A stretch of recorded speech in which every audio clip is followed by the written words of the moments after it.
अस्सलामु अलैकुम वरहमतुल्लाहि वबरकातुहू। प्यारे नाज़रीन, प्यारे बच्चों, आप सभी का इस्तकबाल है, आप सभी का खैर मक़दम है इस यूट्यूब चैनल पे। प्यारे बच्चों, जैसा कि आपको पता है कि हमने माक़बल वाले सबक के अंदर क्लास 12th का उर्दू जो है यानी कहकशां हिस्सा 2 उसका पहला चैप्टर भी पढ़ा दिया था। उसका सवाल जवाब ऑब्जेक्टिव सब्जेक्टिव जो भी सवाल जवाब था हमने आपके दरमियान पेश कर दिया। आज आपके दरमियान मैं लेकर हाजिर हुआ हूँ दूसरा चैप्टर। तो चलिए देखते हैं दूसरा चैप्टर कहाँ से शुरुआत होती है। तो यहाँ दूसरा चैप्टर जो आपकी किताब के अंदर जो शुरू होता है वो मजमून से शुरू होता है, ठीक है ना।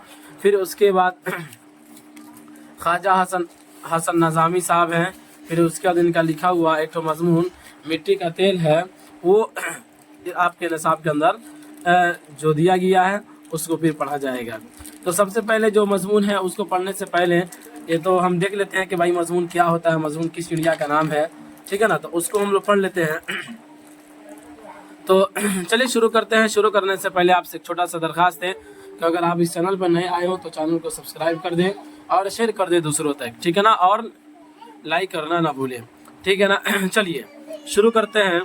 देखते, एक चीज़ मैं आपको बता देना चाहता हूँ शुरू करने से पहले कि आपको इस वाले सबक के अंदर यानी जो अभी जो पढ़ाया जा रहा है इसके अंदर मजमून क्या है, जो मुख्तसरन जो मजमून के ऊपर जो बहस की जाएगी ये, फिर उसके बाद ख्वाजा हसन नज़ामी साहब और इनका लिखा हुआ जो आपके निसाब के अंदर जो मजमून है मिट्टी का तेल, ये तीनों का तीनों आज हम लेकर हाजिर हुए हैं। ये तीनों का तीनों पढ़ाया जाएगा इस सबक के अंदर, ठीक है ना, और बहुत बेहतरीन तरह से आपको पढ़ाया जाएगा। मैं उम्मीद दिलाता हूँ शुरू से आखिर तक ये बात मैं कहते चला आ रहा हूँ कि आपकी तैयारी के लिए मैं जितना ज़्यादा से ज़्यादा हो सकेगा बेहतर तरीके से मैं आपकी तैयारी कराने की कोशिश करूँगा, ठीक है ना। आपको बस घबराना नहीं है, सब्र से काम लेना है। इंशाल्लाह आपकी पूरी तैयारी वक्त से पहले तक मुकम्मल करा दी जाएगी। तो चलिए देखते हैं क्या लिखा हुआ है मजमून, ठीक है ना। आम तौर से किसी खास मौजू पर जो तहरीर कलमबंद की जाए उसे अदबी इस्तिलाह में मजमून कहते हैं। क्या कहते हैं बाबू यहाँ पे कि आम तौर से किसी भी खास मौजू के ऊपर जो तहरीर कलमबंद की जाए उससे क्या कहते हैं, अदबी इस्तिलाह में मजमून कहते हैं। यानी कि जो भी किसी भी मैटर के ऊपर किसी भी चीज़ के ऊपर जो तहरीर से लिखा जाता है, जो मतलब तहरीरी जो शक्ल जो दी जाती है उसी को क्या कहता है, अदबी इस्तिलाह के अंदर इसे मजमून कहते हैं। अंग्रेज़ी में इसके लिए ऐसे लफ्ज़ मखसूस है। क्या है बाबू, अंग्रेज़ी में इसके लिए ऐसे लफ्ज़ मखसूस है, अंग्रेज़ी हो या उर्दू, इसमें एक लफ्ज़ दायरा कार है कि गाय पर लिखे नविश्ते से लेकर किसी आलिमाना मौजू का इहाता करने वाली तहरीरों को शामिल किया जाता है।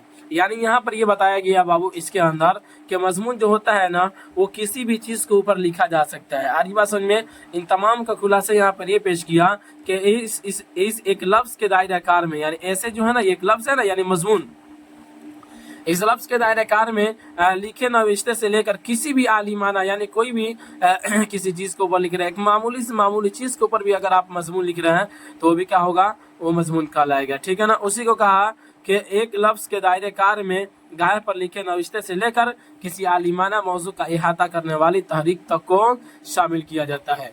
गैर अफसानवी अदब से ताल्लुक़ रखने वाली यह सिर्फ अपनी गुनागुन खूबियों की वजह से मरकजियत की हामिल रही है। गुनागुन समझ लेते हैं, गुनागुन का मतलब ये होता है बाबू तरह तरह की, ठीक है ना, यानी तरह तरह की खूबियों की वजह से इसकी क्या है, एक अहमियत है, इसकी बुनियादी अहमियत रही है। उसके बाद देखिए बिलउमूम मजमून निगार से ये तवक्को की जाती है कि वह किसी मौजू के तई मारूजी रवैया इख्तियार करे और इस लफ्ज़ का और उसका नुक्ते नज़र आलिमाना हो। यानी क्या कहा यहाँ पर कि बिलउमूम यानी आम तौर से मजमून निगार से यानी जो भी मजमून लिखने वाले बंदा होता है, जो भी लिखने वाला शख्स होता है, उससे ये तवक्को की जाती है यानी ये उम्मीद की जाती है कि वह किसी भी मौजू के ऊपर वो क्या करे, मजमून लिख रहा है तो उसके तई मारूजी यानी उसके जो भी पेश आने वाली जो भी चीज़ें हैं, जो भी मतलब बातें हैं, उसको क्या करे, उसका नुक्ते नज़र जो है ना उसके बिल्कुल गहराई तक उसको पता हो।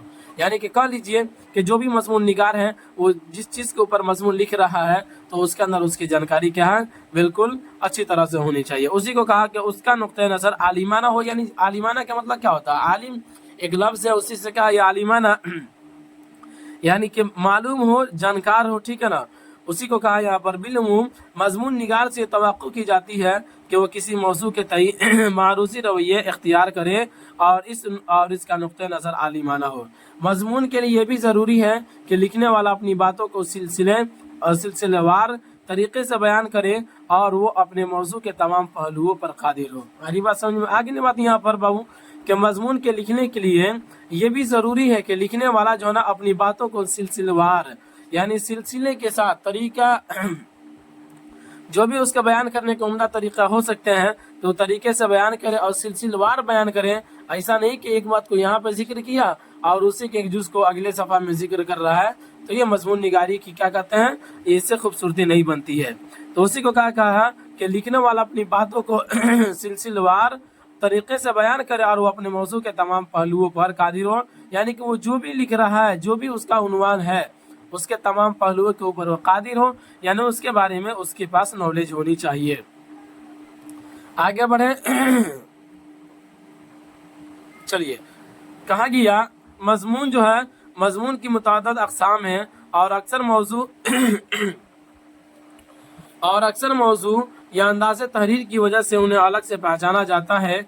जिस तहरीर में शेर व अदब की तफ़हीम और तारीफ व तशरीह की कोशिश होगी उसे तनक़ीदी मजमून कहा जाएगा। यानी क्या कहते हैं बाबू कि मजमून की जो है ना मुतादद किस्में हैं। कितने हैं? मुतादद, यानी अनेक इसकी किस्में हैं। और अक्सर मौजू या अंदाज़ तहरीर क्यों पहचाना जाता है भाई, कैसे पहचाना जाता है, क्या उसकी खुसूसियत होती है, तो उसको यहाँ पर बताया कि अक्सर मौजू या अंदाज़ तहरीर की वजह से उन्हें अलग से पहचाना जाता है। यानी कि क्या उसकी तहरीर होगी, तो देखिए आप खुद कहते हैं कि जिस तहरीर के अंदर शेर व अदब की तफ़हीम यानी समझाना और ताबीर यानी उसको पेश करना, तशरीह उसकी मतलब उसको बयान करना, ताबीर व तशरीह की कोशिश की गई हो उसे तनक़ीदी मजमून कहा जाता है। ठीक है ना।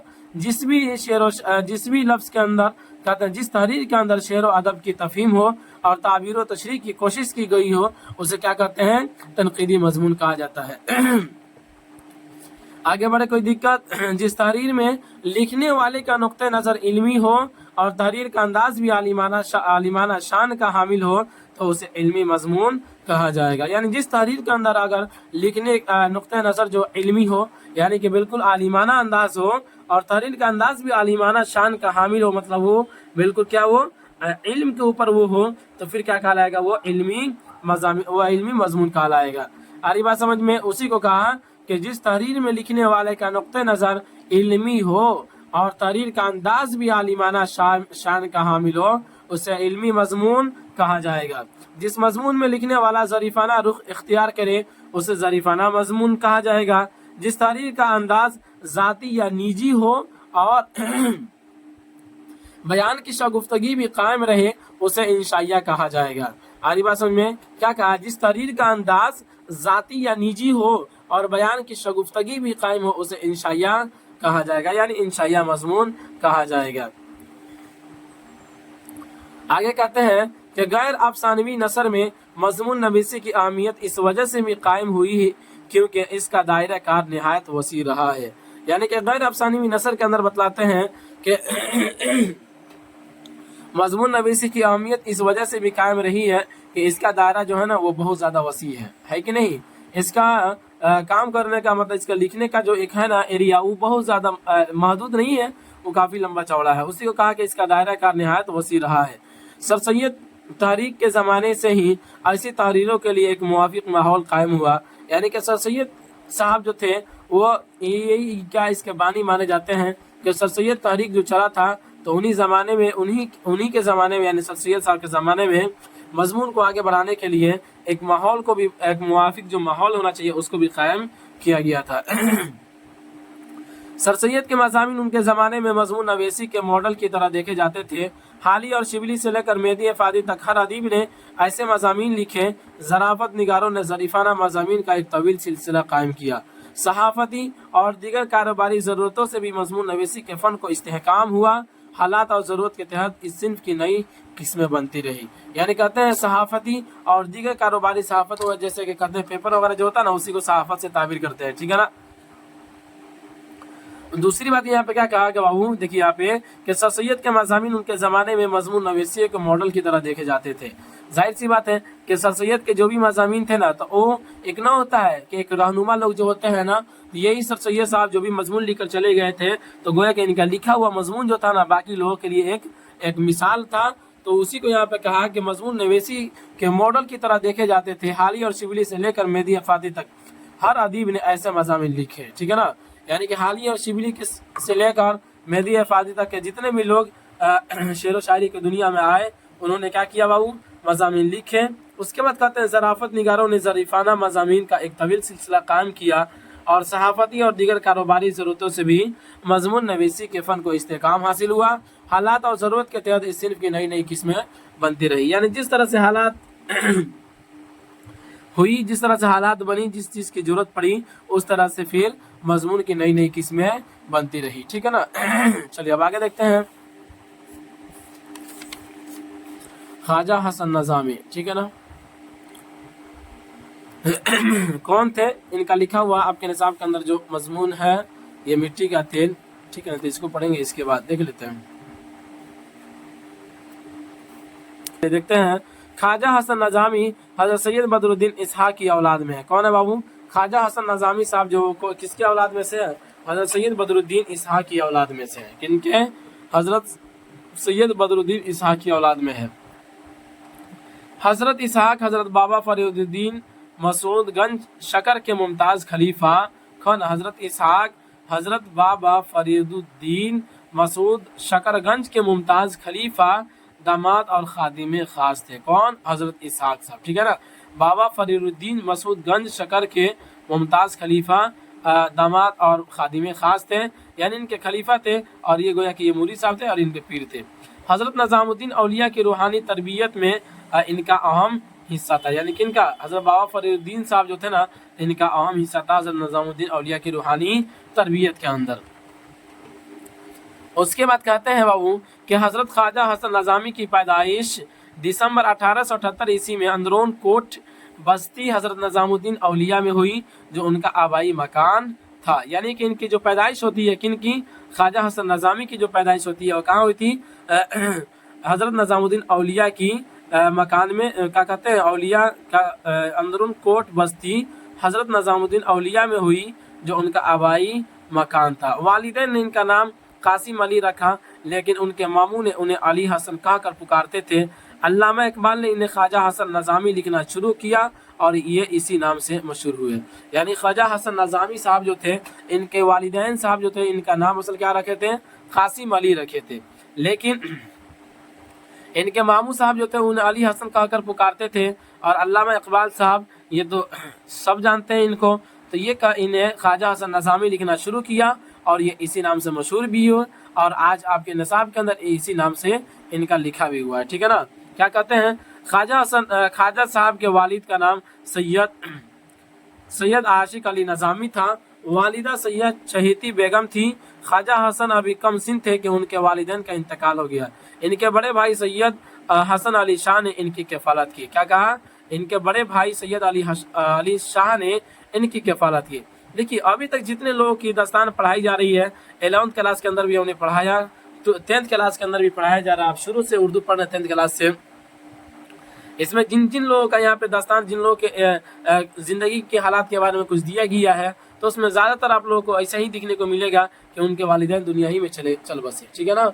यानी कि शुरू ही में जब वो बचपन ही में, तब तक उनके वालिदैन, किसी के वालिद साहब, किसी के माँ, किसी के दोनों दुनिया ही में छोड़कर उन्हें चले गए। फिर जाकर वो लोग, एक वक्त आया कि वो मेहनत करके और अपने मकाम तक पहुँचे, ठीक है ना। उसके बाद कहते हैं ख्वाजा हसन नज़ामी ने मुख्तलिफ असातिज़ा से कुरान और हदीस की तालीम हासिल की।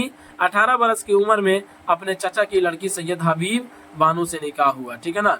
यानी ख्वाजा हसन नज़ामी साहब के बारे में कहते हैं कि ये कुरान और हदीस की तालीम जो है वो 18 बरस की उम्र में अपने कुरान और हदीस की तालीम जो है वो मुख्तलिफ, ख्वाजा हसन नज़ामी ने मुख्तलिफ असातिज़ा से, किन से?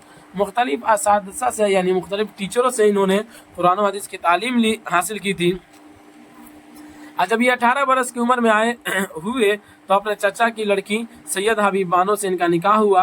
पहली बीवी के विसाल के बाद सैयद महमूदा ख्वाजा बानो से निकाह किया। यानी पहली बीवी जो थी, इनकी चाचा की लड़की जो थी सैयद हबीब बानो, जब ये इनकी वफ़ात हो गई तो उसके बाद इनकी फिर दूसरी बीवी कौन बनी, सैयद महमूदा, ख्वाजा बानो से निकाह किया था, ठीक है ना। ख्वाजा साहब की इब्तिदाई ज़िंदगी बड़ी परेशानियों में बसर हुई, यानी कि जब इनकी शुरुआत वाली जो ज़िंदगी थी ये बड़ी परेशानी से वो बसर किए। उन्होंने हल्क़े नज़ामुल मशाइख़ और रिसाला नज़ामुल मशाइख़ की बुनियाद डाली और अपने अहबाब के साथ मिलकर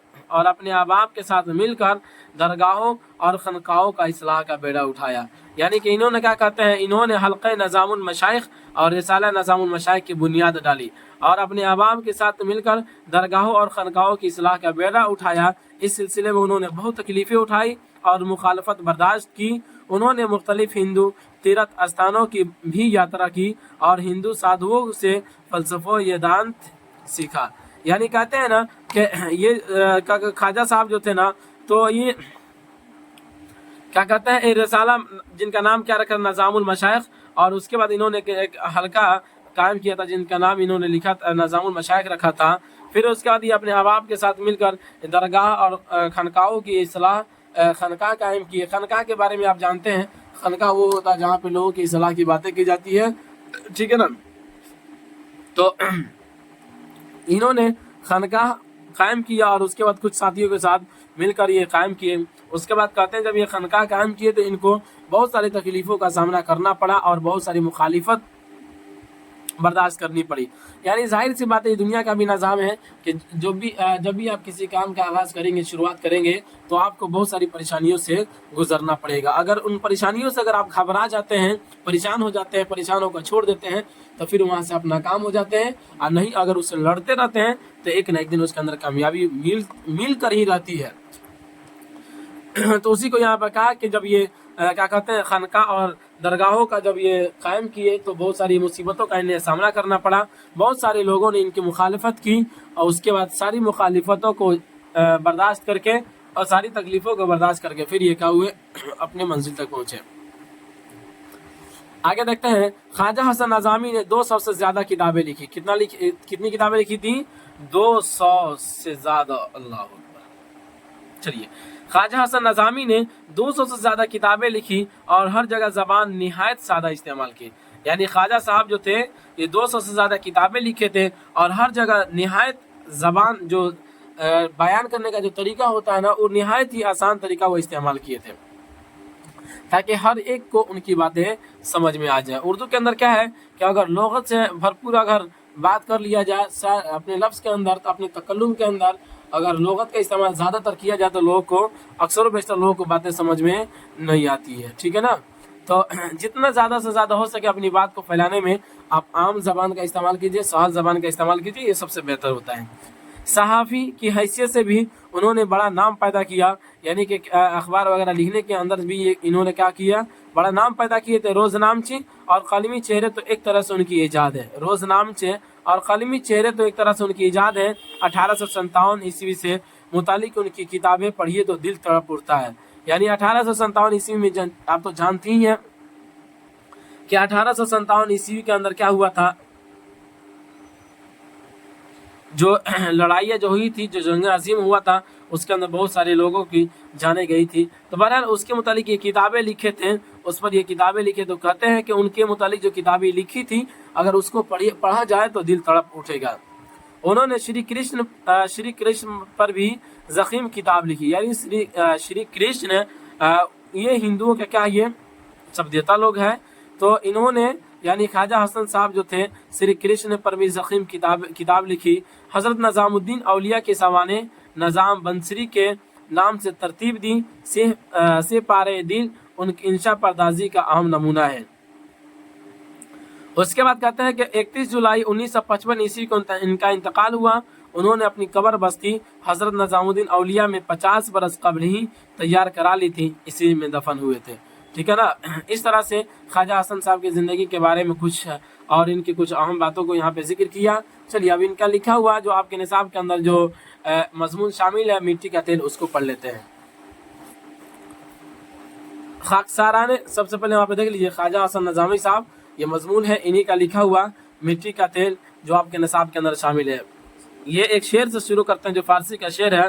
खाकसाराने जहाँ राबा हकारत मनगर तुझे दानी के दरी गर्द सवारे बाशद। क्या कहा کہ دنیا کے خاکساروں کو حقیر مت جان، دنیا کے خاکساروں کو حقیر مت جان، تجھے کیا پتا کہ اس گرد میں کوئی سوار ہوگا۔ کیا ہوگا؟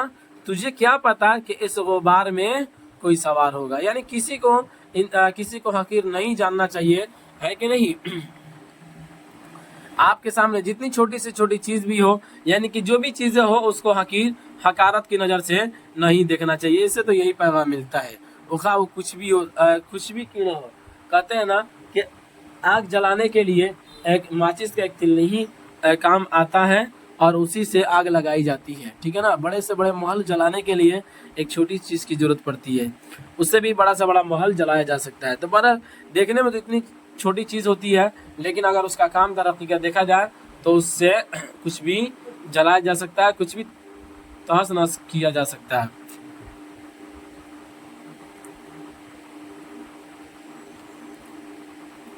ٹھیک ہے، آگے بڑھتے ہیں۔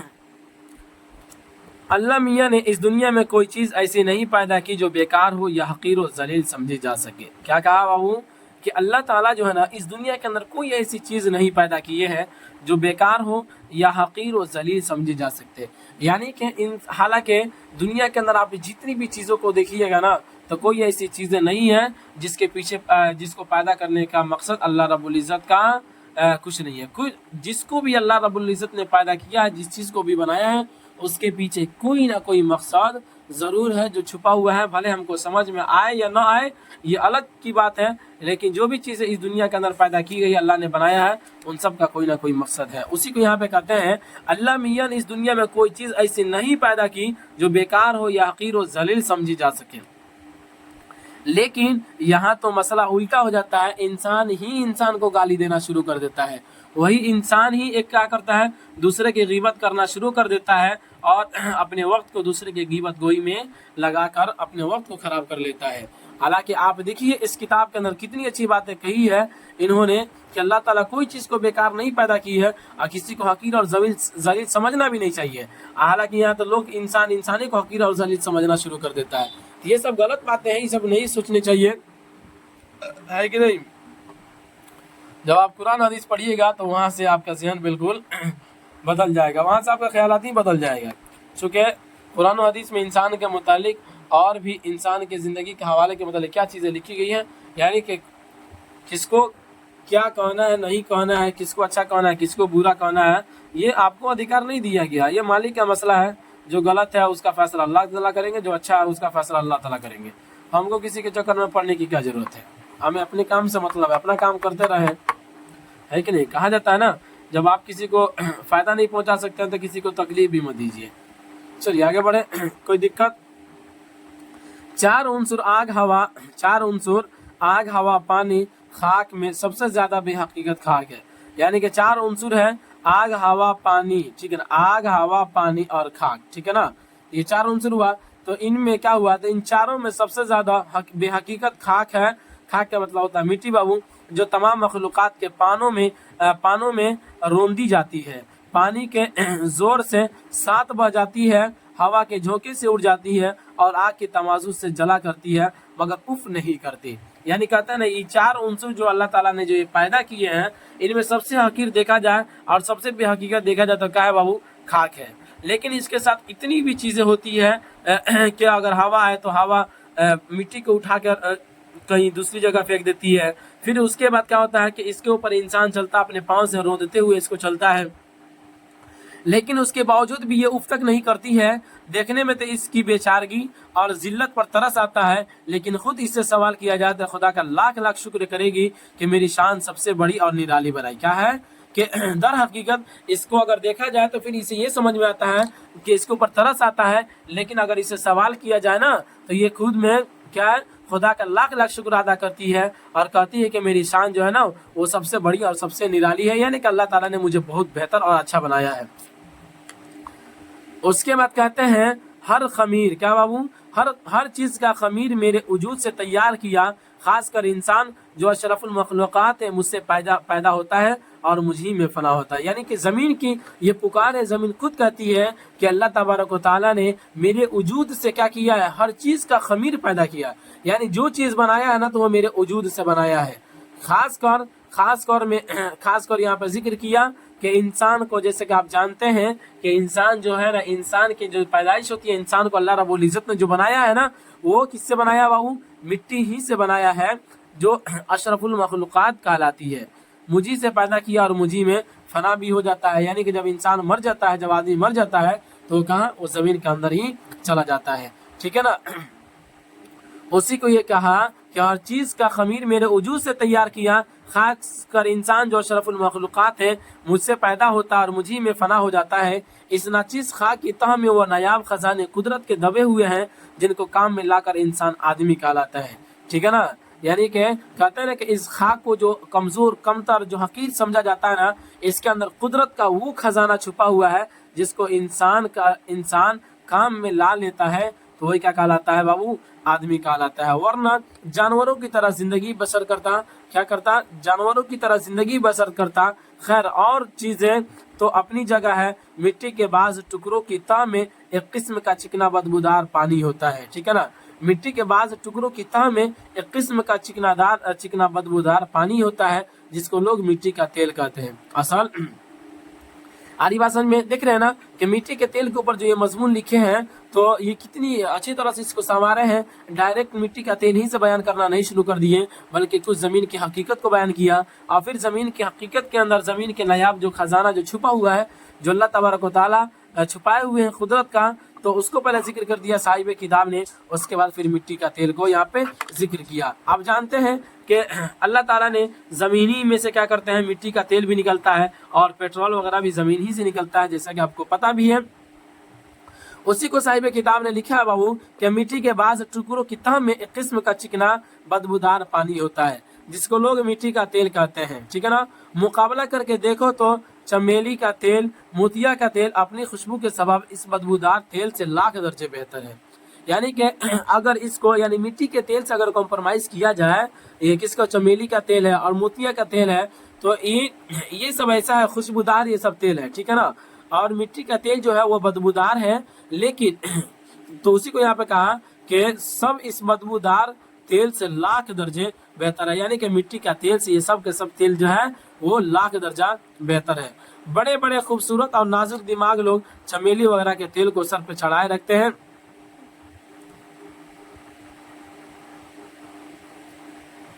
जैसे कि आप देखते हैं कि क्या कहा यहाँ पर कि बड़े बड़े खूबसूरत और नाजुक दिमाग लोग चमेली वगैरह के तेल को सर पर चढ़ाए रखते हैं, यानी अपने सर पे लगाते हैं, और जहाँ मिट्टी का तेल आया और नाक ढकी नहीं, यानी कि ये सब तेल जो है वो अपने सर पे चढ़ा लेते हैं। सर पे चढ़ा लेने का मतलब क्या होता है? अपने सर पे लगा लेते हैं, और जहाँ मिट्टी का तेल आता है तो उसकी बदबू की वजह से वो अपने नाक को क्या कर लेते हैं?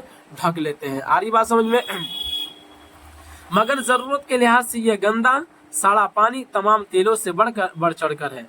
यानी कि जब जरूरत पड़ती है ना, तो जरूरत के लिहाज से ये गंदा पानी, सड़ा पानी जो है, ये क्या है? तमाम तेलों से बढ़ चढ़ कर है।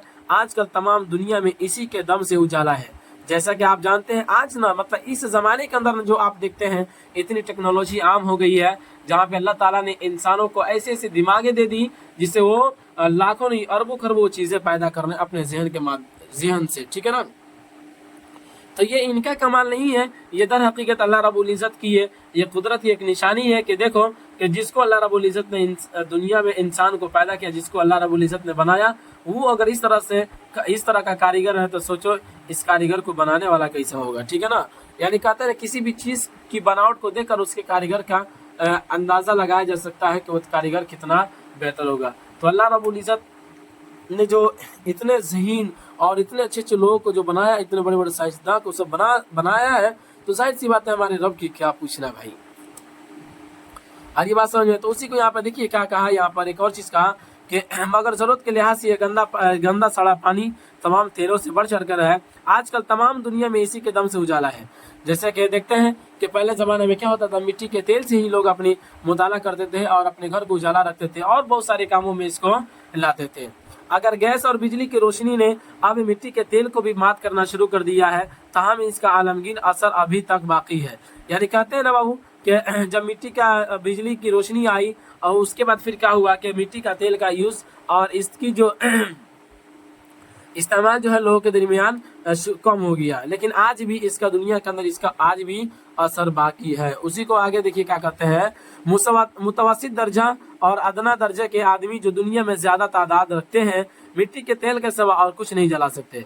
यानी क्या कहा, मुतवस्सित दर्जा और अदना दर्जा यानी कम दर्जे के जो लोग हैं ना, आदमी है ना, तो वो दुनिया में ज्यादा दुनिया के अंदर इस तरह के लोग ज्यादा हैं। यानी कह लीजिए कि कमजोर और लाचार जो लोग हैं ना वो दुनिया के अंदर ज्यादा है। और तो ये क्या है कि मिट्टी के तेल के सिवा और कुछ नहीं जला सकते। यानी अगर वो जलाए भी ना तो वो मिट्टी के तेल के सिवा कुछ नहीं जला सकते। यही तेल रोशनी में लड़कों को सबक याद कराता है। क्या कहा, यही तेल रोशनी में लड़कों को सबक याद कराता है, जवानों को हुस्न अफरोजी के जलवे दिखाता है और बूढ़ों को ठोकरों से बचाता है। आ रही बात समझ में? यानी जाहिर सी बात है, जब अगर ये आदमी रोशनी जला कर न चलेगा तो फिर क्या होगा, उसको ठोकर लगेगी। अंधेरे में चलेगा तो किसी ना किसी चीज से वो टकरा ही जाना है। इसी की रोशनी में नमाजी नमाज पढ़ते हैं, पुजारी पूजा करते हैं, वाज और कथा के जलसे होते हैं। यही वो तेल है चोर को चोरी में मदद देता है और पुलिस को चोर पकड़ने में लालटेन दिखाता है। आ रही बात समझ में? देखिए इसकी कितनी अहमियत है। सब इसकी जो भी अहमियत है और इसकी जो भी जरूरत है उसको यहाँ पर साहिब किताब जिक्र कर रहे हैं। आ रही बात समझ में?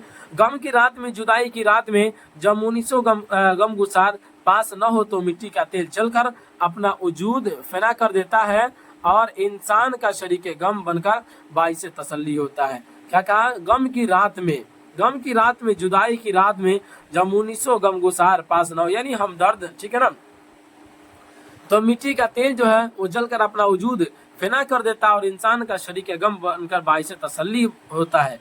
ठीक है ना, यानी देखते हैं ना कि मिट्टी का तेल जो होता है ना वो खुद अपने आप को जलाकर वो दूसरों को क्या करता है, फायदा पहुंचाता है, दूसरों को वो तसल्ली देता है।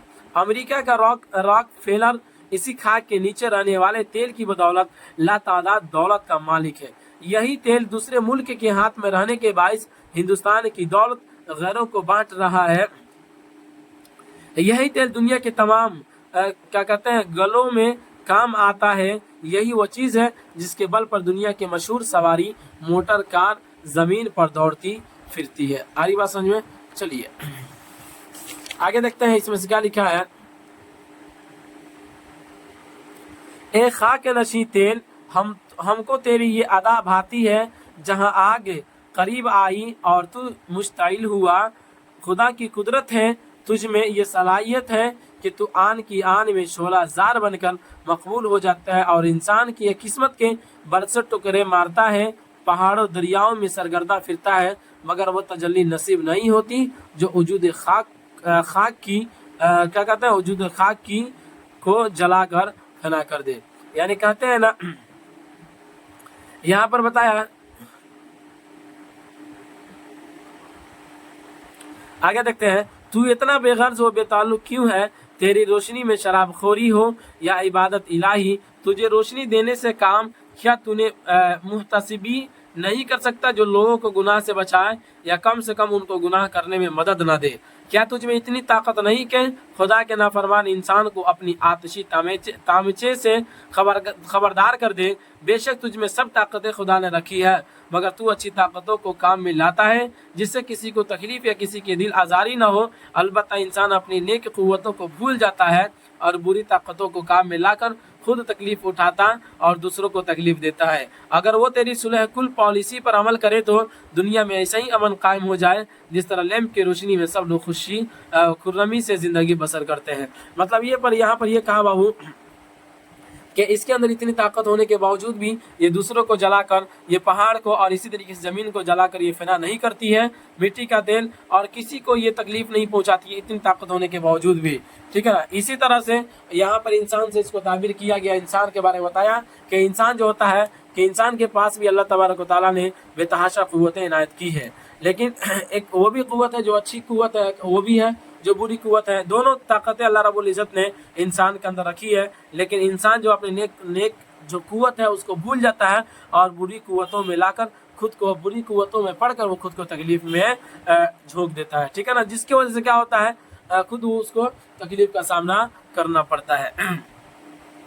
आ रही बात समझ में? तो यहाँ पर देखिए आखिर में एक जुमला कहा کہ اگر وہ تیری سلح کل پالیسی پر عمل کرے تو دنیا میں ایسا ہی امن ہو جائے جس طرح لیمپ کی روشنی میں سب لوگ خوشی و خرمی سے زندگی بسر کرتے ہیں.